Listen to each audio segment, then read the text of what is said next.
And welcome to another edition of WineMastery.co. I think this is episode number 43. You are right, it is 43. It's episode number 43, it's part 1, and we're talking about Beaujolais. Beaujolais Nouveau, to be more precise. That's right, yeah. And to be even more precise, Beaujolais Nouveau 2015! Yeah, you've got it all on point there. Perfect. Great. So, we're doing a comparison. If you go to part 2, you'll see that we're doing one on 2014, but first, 2015. So, this is the first time for this year I've tasted Beaujolais Nouveau. This is literally, when was it released? Just 2 days ago, was it? Or? Yeah. Is this your first Beaujolais Nouveau day? Yeah. Oh. Not ever. All right, okay. But actually, probably for about 8 years. Right, okay. Yeah. Could be interesting then. God, this must have been in my 60s then. Hey. Okay, we'll get cracking with it then, shall we? Let's get cracking. Now, the first one.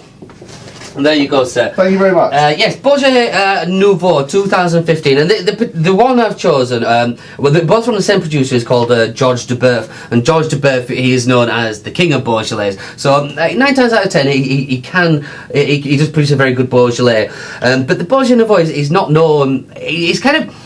It's a hit and miss thing. A lot of people kind of poo-poo it and think it's not very good. Some people swear by it. And I think it comes down to the difference can be each vintage, because it can make a massive difference. Because I've had some really kind of poor Beaujolais Nouveaux. But anyway, we're going to have a go see what this one's I guess one of the things is that winemakers, if they've had a bad season, try to compensate with various techniques in terms of the blend, etc. But if you go to part 1, John explains the difference between Beaujolais Nouveau and normal Beaujolais. If they've had so short a time to do anything with it, that it's just going to be as it comes. There's nothing you really can do. That's it as you get it. There's nothing more you can do. Okay. Yeah, and as for like the Beaujolais Nouveau, well, Beaujolais in general tends to be the Gamay grape.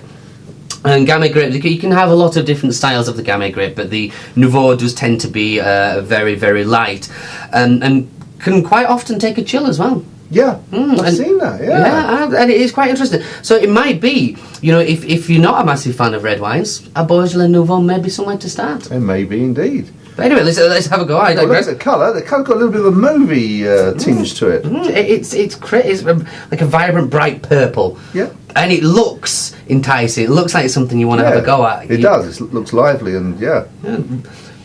Ooh. See that? See it? I was smelling it. That's quite pleasant. Quite pleasant. I didn't know what to expect. What does that smell, John? Well, for me, the initial one, and I say there's quite a lot with red wines, but that one is full on, and it sounds strange, but banana. It's like banana. Banana, yeah. It is. It's banana. And it is, and once you kind of it smells to me like those, not like those marshmallow banana sweeties that you used to get, like that. Yeah. Over banana. Over banana. But then, and there's like a raspberry in there as well. But it has there's a definite kind of fruity. I can't get past the banana. It's just that, yeah. I know what you mean. It isn't full on, is that? Ooh. So far, so good. Excellent. I was quite worried about this. Right. I'm going to get stuck in. Okay.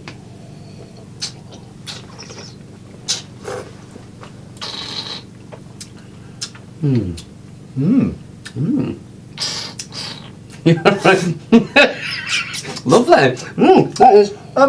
To say that's so young.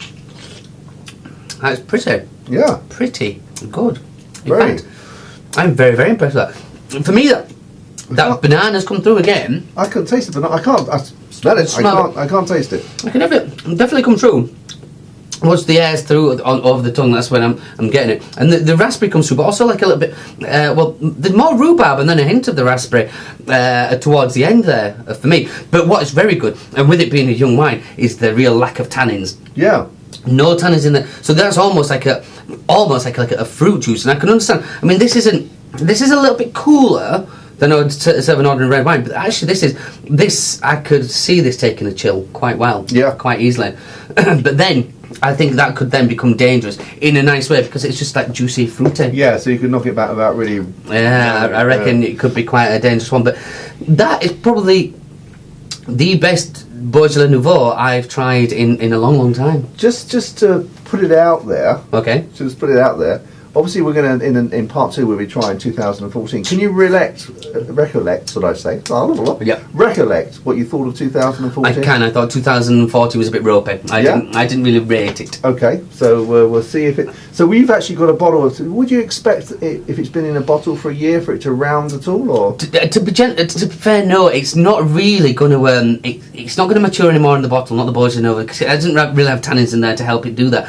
So I think all we're really going to be noticing is just the difference between vintages. You know, I don't think it's going to have got any just better. Just a taste, yeah. Yeah. Okay. But it'll be an interesting one. But yeah, as far as I can remember, but I've drunk a lot of wine since then. Have you? Imagine. Surprised? But no, I remember being. This is my look of surprise. Yeah, but no, this is this is definitely the best one I've had in a long time. Yeah. I'd actually pay for that.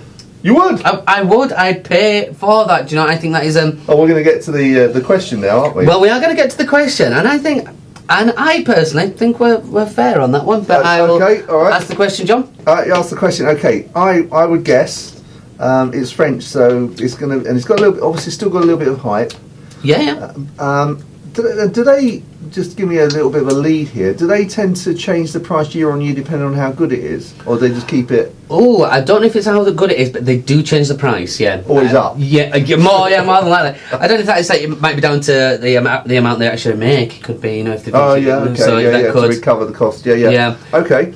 I'm going to go for the figure that's popped into my mind. It's going to be completely wrong, I'm sure. $10.99. Oh, John, you are so good at this. It's $11.99. Is it? That is.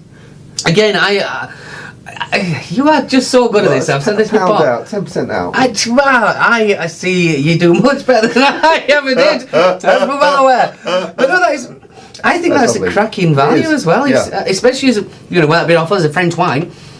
Because if you did chill that down, I mean, it's the wrong time of year to really be chilling your reds, though, isn't it, and going for it. I suppose it depends what you're eating again. It's a mood thing, isn't it? Yeah. So, but I reckon nice roaring hot log fire in front of you. You might want to feel a little bit chilled. A little refreshed. Yeah. But that would definitely do the trick. Definitely. Very, very nice. Yeah. He has done a very good job with that one. So this is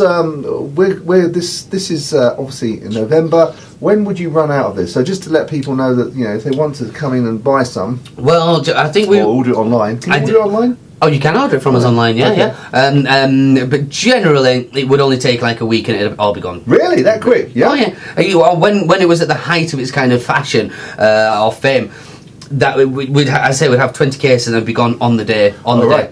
So by the time I get this edited, you better get there quick if you think you need some. we used to have lists and lists of people because obviously they wanted to make sure that they had it because they have Beaujolais Nouveau parties. Yeah. I once remember going to a Beaujolais breakfast party. So it was bacon, egg, and Beaujolais. It was really quite.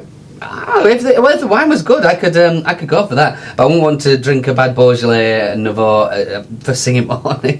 That's not appealing. I could drink that first thing in the morning. Yes. Really? I might do.